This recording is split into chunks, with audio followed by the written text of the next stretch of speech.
The great hall of the Galactic Council was filled with voices from 7 different worlds. The Zephyrians spoke in high whistles, their blue skin shimmering under the dome lights.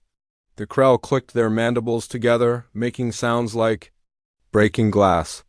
The crystal beings called Vortaxi sang in harmonies that hurt alien ears. Everyone was arguing about the same thing they always argued about: territory, trade routes, who owned what planets. Ambassador Trelenok of the Zephyrians raised one of his 4 arms. The hall grew quiet. His voice carried through the translation. Devices worn by every delegate. The outer rim sectors are empty, he said. Our scouts report no intelligent life. We should claim these systems before the Krell take them. War Prime Zakthan stood up on his 6 legs. The massive Krell warrior was twice the height of any other being in the room. His black shell gleamed with old battle scars. When he spoke, his voice rumbled like distant thunder. The Krell Dominion has already sent fleets to those sectors. We found ruins there. Old cities, whoever built them is long dead. We will take what is useful and destroy the rest. The Hydran delegate, Speaker Gluthana, moved forward in her water-filled mobility sphere. Her tentacles pressed against the clear walls as she communicated through bioelectric pulses. The water content of those worlds is substantial.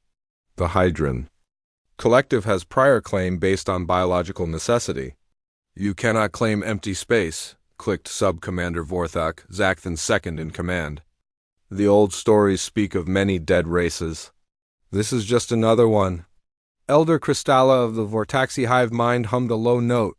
The crystalline formations in those sectors show signs of artificial cultivation.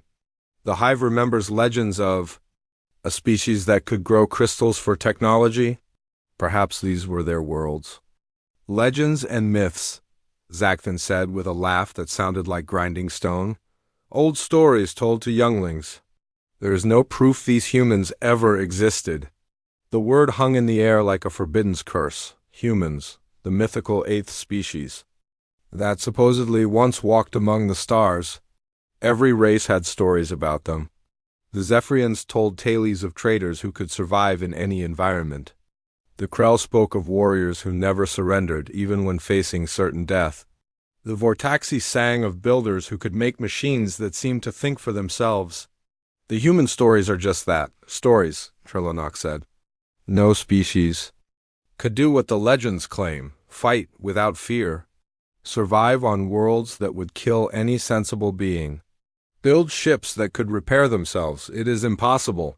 The archaeological evidence suggests otherwise, Elder Kristalla harmonized. Traces of their technology still exist, quantum drives, adaptive shielding, weapons that learn from each battle. Traces that could belong to any extinct race, Zakthan replied. The galaxy is full of dead civilizations. This human myth is different. In the far corner of the hall, a small device recorded everything. It was no bigger than a grain of sand, invisible to the scanning equipment that checked for surveillance devices. The transmission traveled through quantum channels that no alien technology could detect. It reached a receiver hidden in an asteroid field at the edge of known space. Captain Jake Morrison stood on the bridge of the UES Defiant, watching the message play on his screen. His brown hair was starting to show gray at the temples. Lines around his green eyes spoke of years spent staring into the void of space. He had been in command of the Defiant for 8 years, longer than any captain in the fleet. They still think we're myths, said Ben Parker, his tactical officer.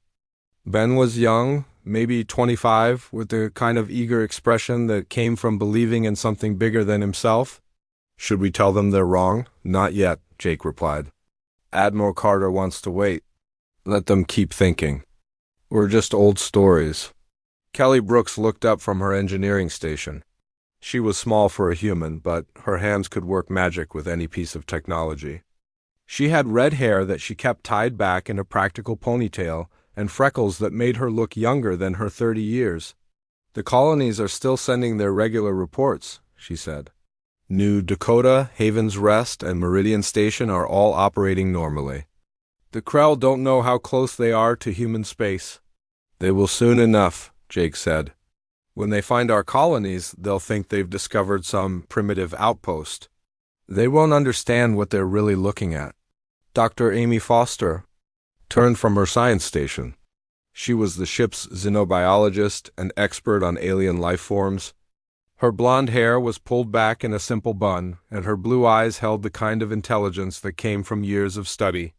The Krell reproductive cycle is entering its aggressive phase, she said. They'll be looking for new territory to claim. Our colonies are directly in their path. Good, Jake said. That's exactly what we want. His crew looked at him with surprise. Ben Parker was the first to speak. Sir, those colonies have families, children, if the Krell attack them ... The colonies knew this day would come, Jake replied. Every human settlement in the Outer Rim is a military outpost. The families living there are all volunteers. They know the risks. The truth was something the Galactic Council could never imagine. Humanity had been watching them for over 50 years. Human ships had visited every major alien world, invisible to their sensors. Human scientists had studied every alien species, learning their weaknesses and strengths. Human engineers had built weapons, specifically designed to counter alien technology. The colonies in the Outer Rim were not peaceful settlements, they were bait. Each one was defended by hidden weapons platforms and shield generators. The colonists themselves were all former military personnel, trained to fight against alien attack. They had been waiting for this moment for decades. Signal from Admiral Carter, Kelly reported. Priority Alpha, Jake nodded. Put her through. The holographic image of Admiral Lisa Carter appeared in the center of the bridge. She was a woman. In her 50s, with silver hair and the kind of bearing that came from commanding respect across multiple star systems. Her uniform was simple but spotless, and her gray eyes held the weight of decisions that affected billions of lives. Captain Morrison, she said. Long-range sensors show Krell fleet movements toward human space. 3 battle groups, approximately 60 ships total. They're moving slowly, probably scanning for resources. When do we expect first contact? Jake asked. 72 hours, Carter replied. New Dakota will be their first target. The colony is ready. And our response? Protocol Omega is authorized. When the Krell attack, we respond with full force. It's time to show the galaxy that humans are. Not myths. Jake felt a chill run down his spine. Protocol Omega meant war. Not just with the Krell, but potentially with the entire Galactic Council. Humanity had been preparing for this moment for generations, but now that it was here, the weight of it was overwhelming. Understood, Admiral, he said. The Defiant is ready. Good, remember, Captain. We're not just fighting for our colonies. We're fighting for humanity's right to exist among the stars. The galaxy is about to learn what it means to wake a sleeping giant. The transmission ended, leaving Jake alone with his thoughts. In 72 hours, the balance of power in the galaxy would change forever. The aliens thought humans were myths. Soon, they would learn that some myths were real. And some myths had very sharp teeth. Jake looked out at the stars and wondered if humanity was ready for what was coming. They had spent 50 years preparing for this war. Now it was time to find out if their preparations were enough. The Defiant turned toward human space, its engines glowing like blue fire in the darkness. Behind it, the rest of the human fleet began to move. The age of myths was about to end. The age of humanity was about to begin. The used Defiant dropped out of hyperspace at the edge of the New Dakota system. Captain Jake Morrison stood on the bridge, watching the tactical display update with new information. What he saw made his blood run cold. Report, he said to Ben. Parker, Krell battle fleet in orbit around New Dakota, Ben replied, his voice tight with anger. 3 heavy cruisers, 12 destroyers, and at least 20 support ships. The colony is gone, sir. Jake closed his eyes for a moment. New Dakota had been home to 15,000 people. Men, women, and children who had volunteered to live on the frontier, knowing this day might come. They had been farmers, teachers, engineers, and shopkeepers. They had also been the best-trained civilian defense force in human space. Any survivors? Jake asked. Kelly Brooks worked at her station, scanning the planet's surface with long-range sensors. Negative on life signs in the main colony. But sir, I'm reading some interesting energy signatures. What kind of signatures? Weapons fire. Recent, very recent. The colonists fought back, and they fought hard. Dr. Amy Foster looked up from her science station. Captain, I'm detecting Krell debris in orbit.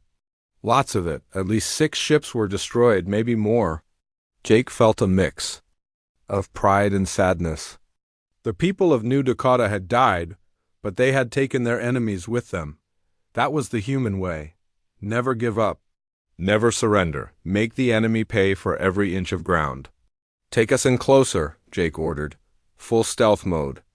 I want to see what happened down there. The Defiant moved through the asteroid field that surrounded New Dakota. The ship's adaptive hull changed color to match the space around it, making it nearly invisible to alien sensors. It was technology that the Galactic Council had never seen before, and hopefully never would until it was too late on the Krell. Flagship Dominator, War Prime Zakthan, studied the battle reports with growing unease. The attack on New Dakota should have been simple. The planet appeared to be defended by nothing more than basic shields and a few old-style weapons platforms. His scouts had reported a small farming colony with minimal defenses. They had been. Wrong. Sub-Commander Vorthak approached his commander with careful steps. Zakthan's mood had been getting worse with each report from the surface. War Prime, Vorthak. Sod, the final casualty reports from the surface teams. Give me the numbers, Zakthan growled. We lost 6 ships in the initial attack. The planet's defense grid was more sophisticated than our intelligence suggested. Hidden weapons platforms, shield generators that seemed to appear from nowhere. The colonists fought with weapons we have never seen before. And the ground assault? Vorthak's mandibles clicked nervously. We lost 3,000 warriors taking the main colony. The defenders fought from prepared positions using tactics that seemed to anticipate our every move. They used improvised weapons, turned their own buildings into traps, and fought until the last being was dead. Zakthan's claws scraped against the metal floor. 3,000 warriors, to take a farming colony.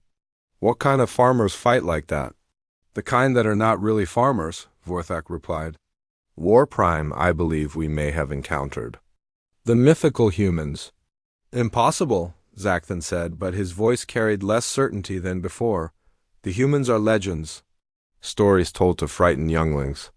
The weapons we recovered do not match any known technology. The tactical data shows fighting patterns that match the old human war stories. They used their environment as a weapon. They fought wounded. They never retreated. On the Defiant, Jake Morrison watched the recordings that Kelly had pulled from the colony's hidden surveillance systems. The images showed ordinary people transforming into deadly warriors when the attack began. A schoolteacher named Linda Hayes had taken out a Krell shuttle with a homemade rocket launcher. A farmer called Bob Wilson had held off 30 Krell warriors from his barn until the building collapsed on top of them. They died well, Ben Parker said quietly. They died human, Jake replied. That's what matters. Dr. Amy Foster had been analyzing the Krell remains that the colonists had left behind. Captain, I've found something interesting. The Krell exoskeletons show damage patterns consistent with human plasma weapons. But look at this. She put an image on the main screen. It showed a Krell warrior shell with a perfectly round hole through the center. That's not from a plasma weapon, Jake said. No, sir. That's from a rail gun. A human rail gun fired at close range. The colonists were using weapons that could punch through Krell armor like it was paper.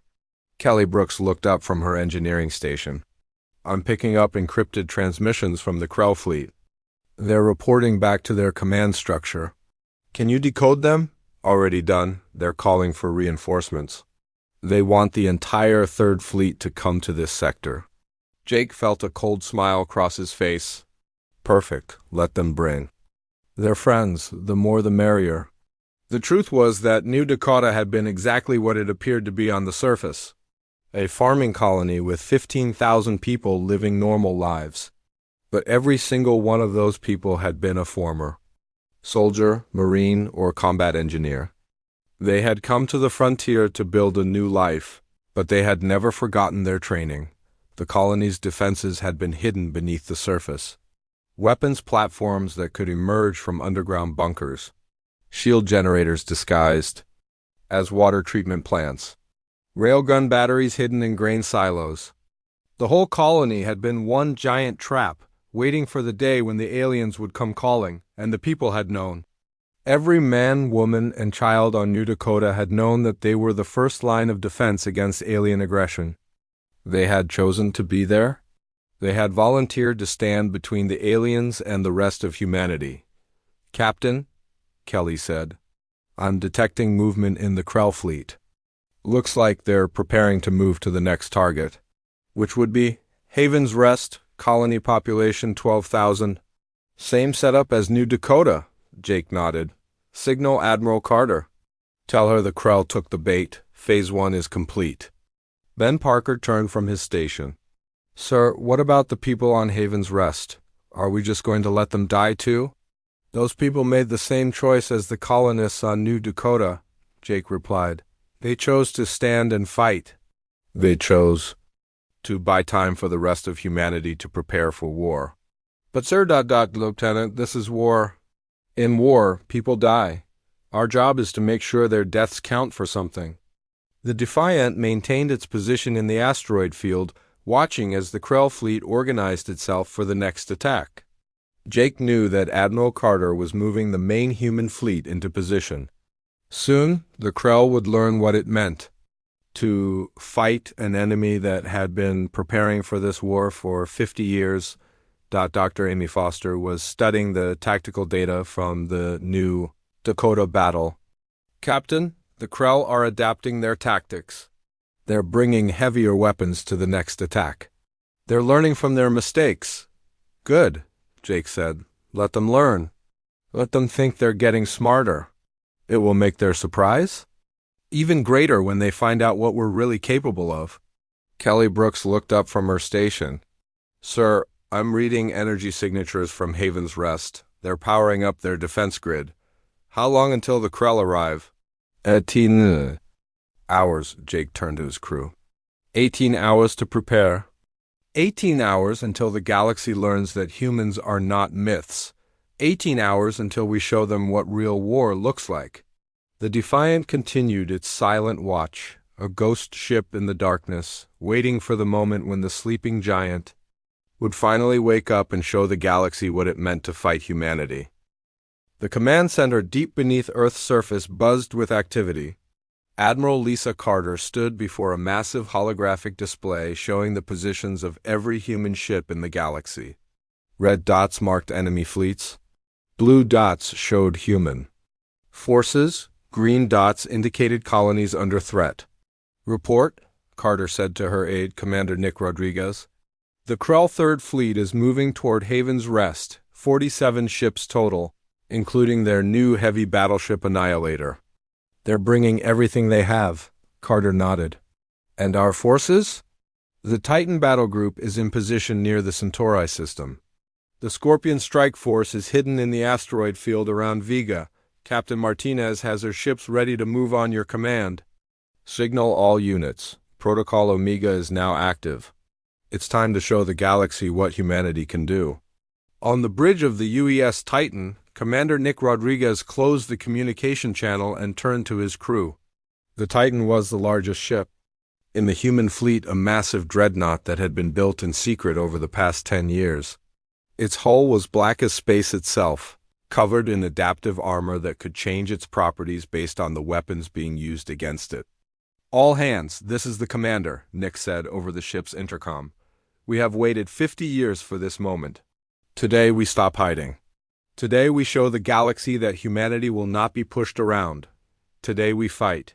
The crew of the Titan had trained for this moment their entire lives. They were the children and grandchildren of the first humans to leave Earth.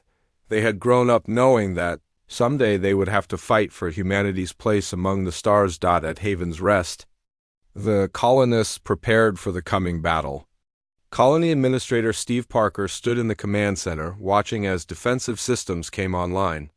The colony looked like a peaceful farming settlement, but appearances were deceiving. Defense grid is fully operational, reported Chief Engineer Carol Davis. All weapons platforms are armed and ready. The railgun batteries are loaded with tungsten rounds. What about the civilians? Steve asked. There are no civilians here, Carol replied with a grim smile. Everyone in this colony is a warrior. We've been waiting for this day. The truth was that Haven's Rest had been built as a fortress from the very beginning. The farms were real. The houses were real, but underneath it all lay the most sophisticated military installation outside of Earth itself. The colonists had spent years preparing for this battle, turning their home into a death trap for anyone foolish enough to attack it. In space above the colony, the Krell fleet approached with confidence.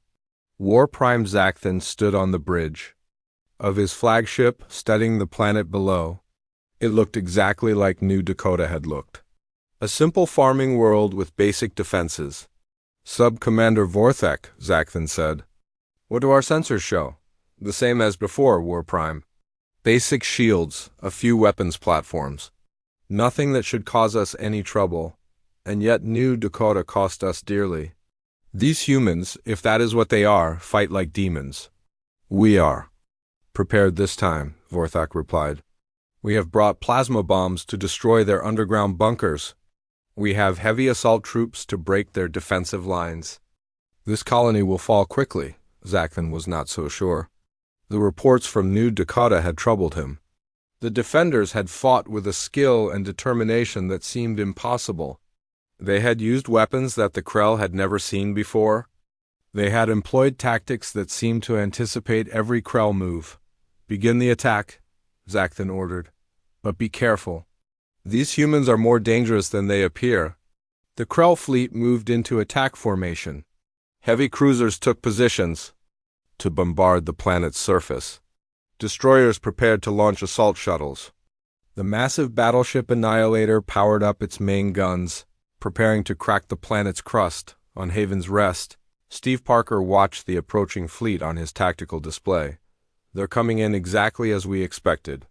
All units, prepare for engagement. The first wave of Krell ships opened fire on the colony's shields. The energy barriers flared and sparked under the assault, but they held. The Krell increased their firepower, pouring everything they had into breaking through the defenses. Shields at 60%, Carol reported. 50%. 40%. Wait for it, Steve said calmly. Let them get closer. The Krell ships moved into closer range, confident that they were about to break through.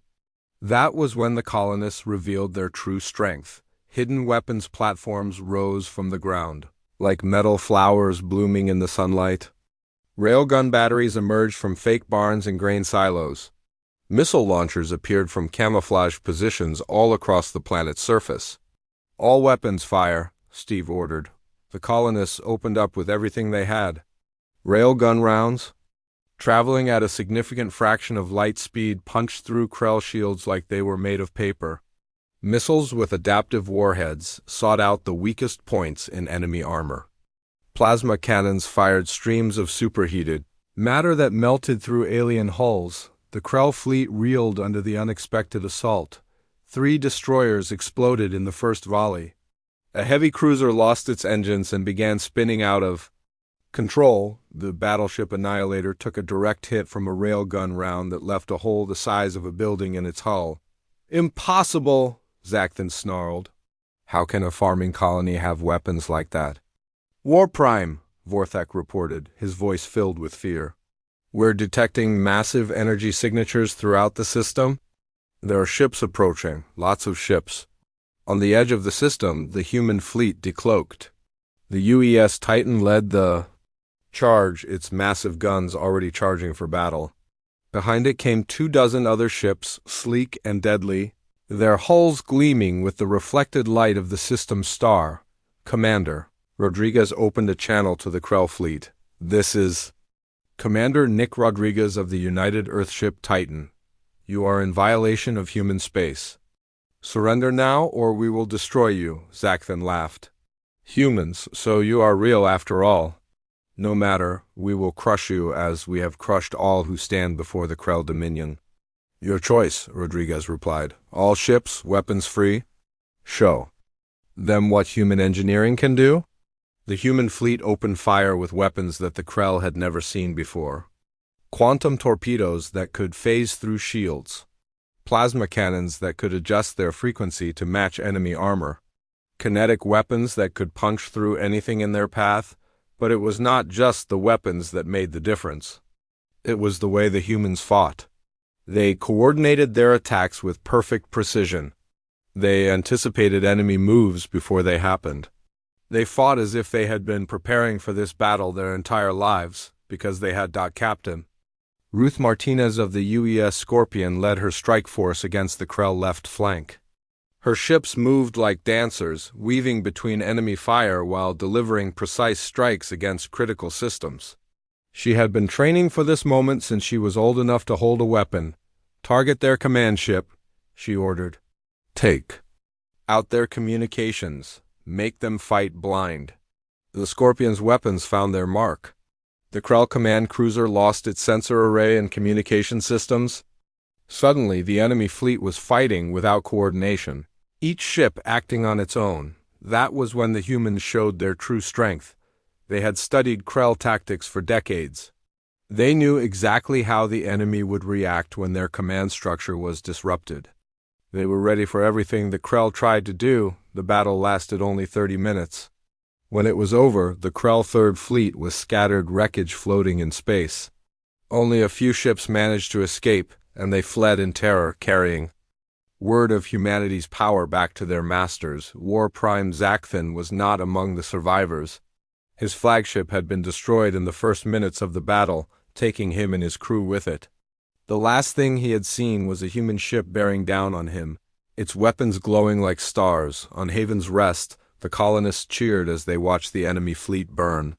They had lost some of their number, but they had proven that humans could not be easily conquered. They had shown the galaxy that the age of pushing humanity around was over. Admiral Carter received the battle reports with satisfaction. The first phase of humanity's emergence was complete. Now came the hard part. Now they had to convince the rest of the galaxy that humans deserved a place among the stars. The age of myths was ending. The age of humanity had begun. The Great Hall of the Galactic Council had never been so quiet. 7 species sat in stunned silence as the battle reports from Haven's Rest played on the central display. The images showed human ships moving with impossible precision, their weapons tearing through Krell defenses like paper. The mighty Third Fleet, which had conquered dozens of worlds, had been destroyed in less than an hour. Ambassador Trelenok of the Zephyrians was the first to speak. His blue skin had turned pale, and his forearms trembled as he pointed at the screen. "This cannot be real," he whispered. The humans were supposed to be myths, stories to frighten children. Elder Kristalla of the Vortaxi hive mind hummed a low, mournful note. The hive remembers the old songs. The warnings about the species that could not be conquered. We thought they were just legends. Speaker Gluthana moved restlessly in her water sphere. Her tentacles pressed against the walls as she communicated through rapid bioelectric pulses. The humans have been watching us. For how long? What else do they know? The answer came from an unexpected source. The main doors to the council chamber opened and a figure walked in. It was clearly not from any of the 7 known species. It walked on 2 legs, had pale skin, and wore a simple blue uniform with no decorations except a small silver star on the chest. "My name is Captain Jake Morrison," the human said in perfect galactic standard. "I represent the United Earth government. We need to talk." The council chamber erupted in chaos. Guards from different species raised their weapons, but Jake stood calmly in the center of the room, his hands at his sides. He showed no fear, even though he was surrounded by beings who could kill him in seconds. "How did you get in here?" demanded General Korth of the Krell military. "This station is protected by the best security in the galaxy. We have been watching you for 50 years, Jake replied. We know every defense system, every patrol route, every security protocol. Getting in here was not difficult. You dare to spy on the Galactic Council? Korth's mandibles clicked with rage. This is an act of war. No, Jake said calmly. This is an act of survival. You were planning to destroy our colonies. You thought we were extinct. We had to show you that. We are very much alive. Ambassador Trelawnok leaned forward. What do you want, human? Peace, Jake said simply. We want to live in harmony with the other species of the galaxy. We want to trade, to explore, to build a better future for all of us. And if we refuse? General Korth asked.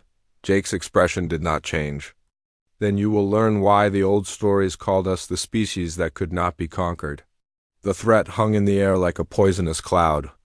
Everyone in the chamber understood what the human was saying. They had seen the battle reports. They knew what human weapons could do, Elder Kristalla hummed softly. The hive remembers the old warnings. The humans were not to be awakened. They were to be left alone. We should have listened. It is too late for that now, Jake said. We are awake. We are here. The question is what happens next. On the bridge of the UES Defiant, Ben Parker watched the transmission from the Council chamber. The entire human fleet was hidden throughout the system, waiting for Jake's signal. If the negotiations went badly, they were prepared to fight their way out. The captain has courage, Kelly Brooks said from her engineering station, walking into that chamber alone. He's not alone, Dr. Amy Foster replied. Every human ship in the fleet is watching. If they harm him, there will be consequences. What kind of consequences? Ben asked. Amy smiled grimly. The kind that makes species extinct. Back in the council chamber, Jake continued his presentation. He activated a holographic display that showed the true extent of human civilization. Dozens of star systems glowed with the light of human colonies. Hundreds of ships moved along established trade routes. Massive space stations orbited gas giants, harvesting fuel and resources. This is what you never saw, Jake said.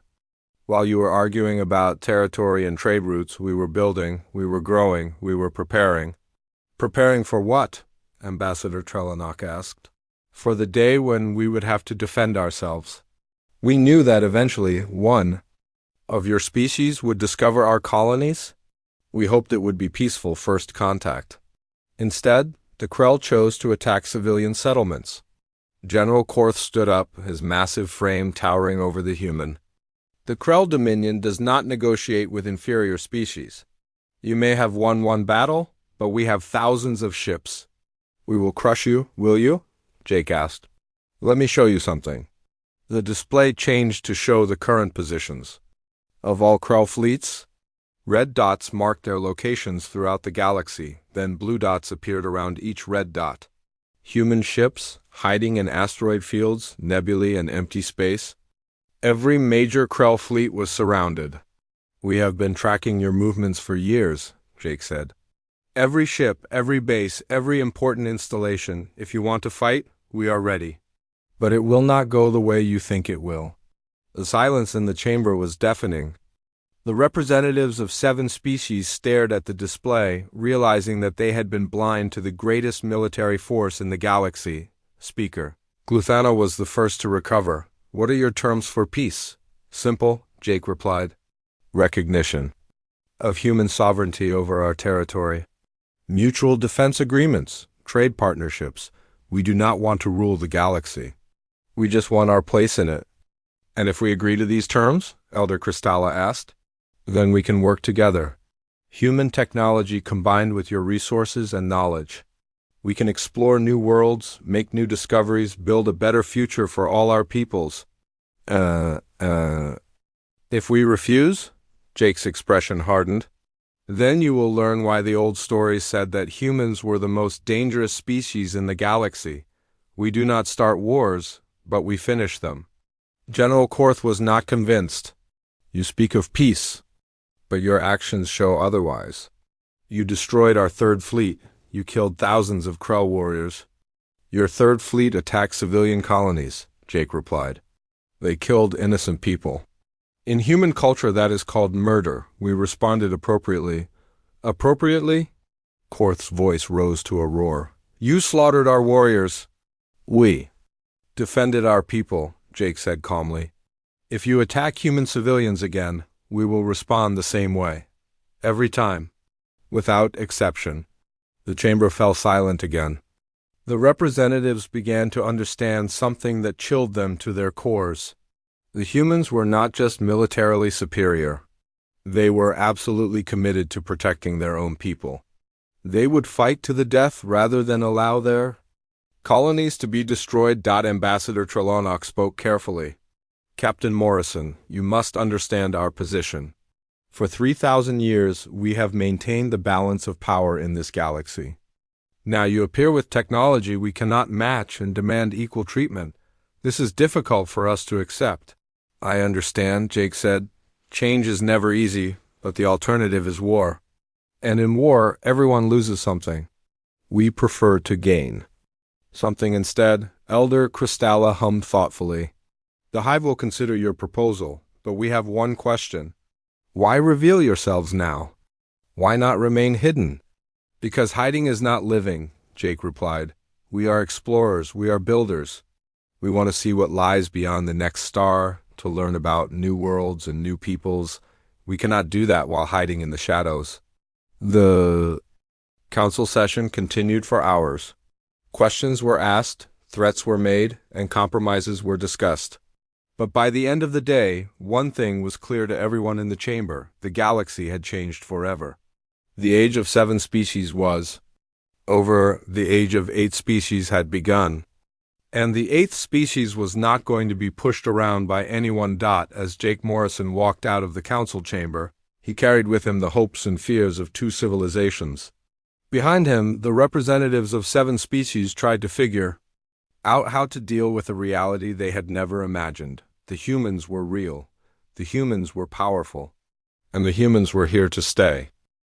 3 months had passed since the meeting in the Galactic Council chamber. The galaxy was still adjusting to the new reality.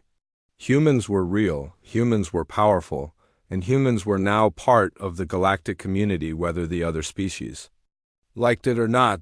Admiral Lisa Carter stood on the observation deck of the massive space station that orbited the neutral world of Harmony Prime. The station had been built in just 60 days, a joint project between human engineers and alien workers. It would serve as the new headquarters for the expanded Galactic Council. Through the transparent walls, Carter could see ships from 8 different species docked at the station. Human vessels sat alongside Zephyrian traders and Vortaxi crystal haulers. It was a sight that would have been impossible just a few months ago. The signing ceremony is ready to begin, said Captain Jake Morrison as he joined the Admiral on the observation deck. The representatives from all 8 species are waiting in the main conference room. Carter nodded. How are the other species? Handling the adjustment? Better than expected, Jake replied. The Zephyrians have already started trade negotiations with our outer colonies. The Hydrons want to establish joint research stations on water worlds. Even the Vortaxi seem interested in sharing crystal-growing technology. And the Krell? Jake's expression darkened.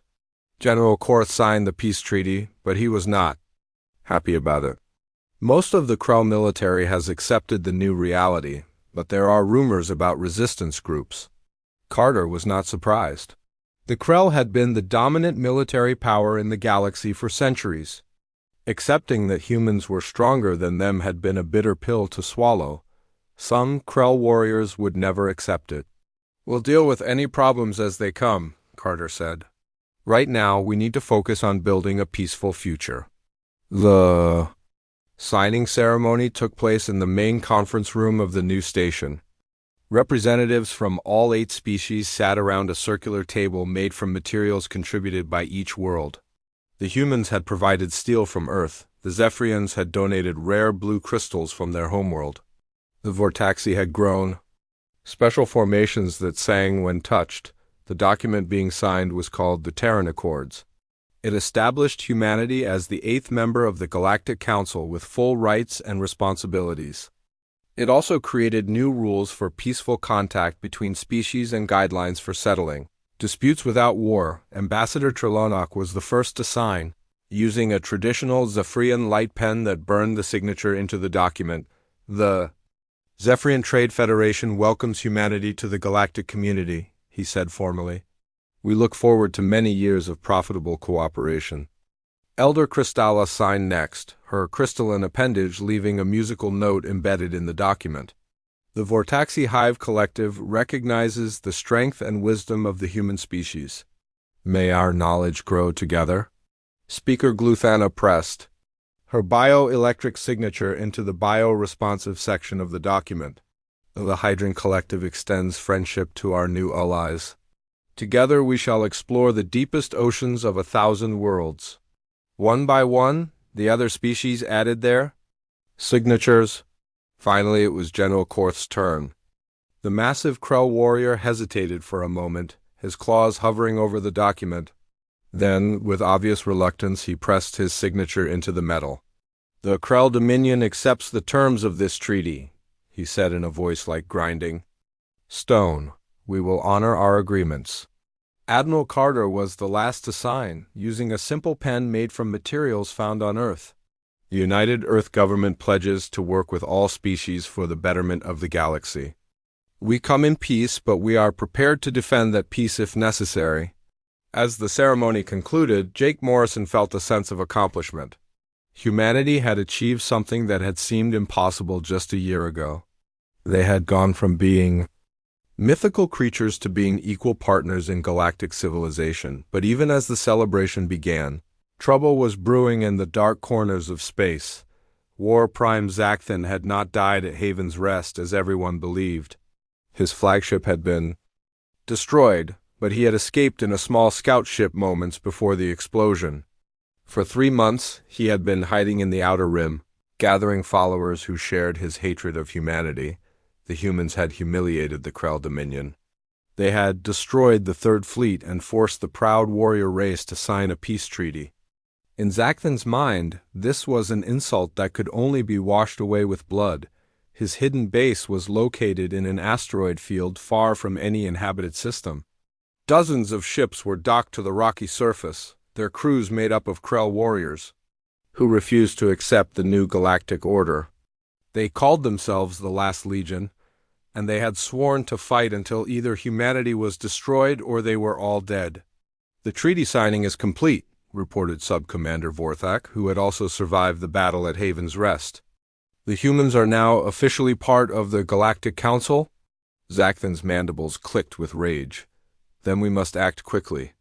The longer we wait, the stronger they become. What are your orders, War Prime? We will strike at the heart of human space, Earth itself.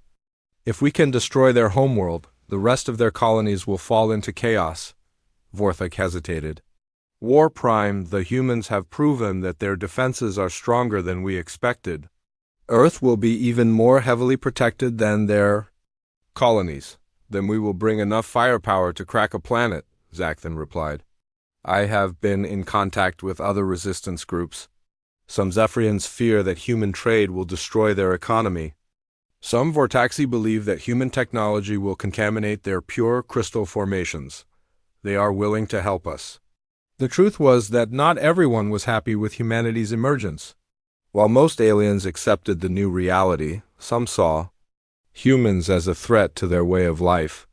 Zakthan had been carefully building alliances with these groups, promising them that humanity would be destroyed and the old order restored. How many ships can we gather? Vorthak asked. 200, maybe more, enough to overwhelm any defense system. What Zakthan did not know was that human intelligence had been tracking his movements for weeks. Every message he sent was intercepted and decoded. Every ship that joined his rebellion was identified and monitored. The humans knew exactly what he was planning. On Earth, Admiral Carter received the intelligence reports with grim satisfaction. So Zakthan survived after all. I should have expected that. The Krell are hard to kill. Should we move against him now? Asked General Frank Harris, head of Earth Defense Command. We know where his base is located. No, Carter replied. Let him come. Let him bring all his allies with him. We'll deal with the resistance movement all at once. The truth was that humanity had been expecting this. There were always those who could not accept change, who would rather fight and die than adapt to new circumstances. It was better to let them reveal themselves and then eliminate the threat permanently.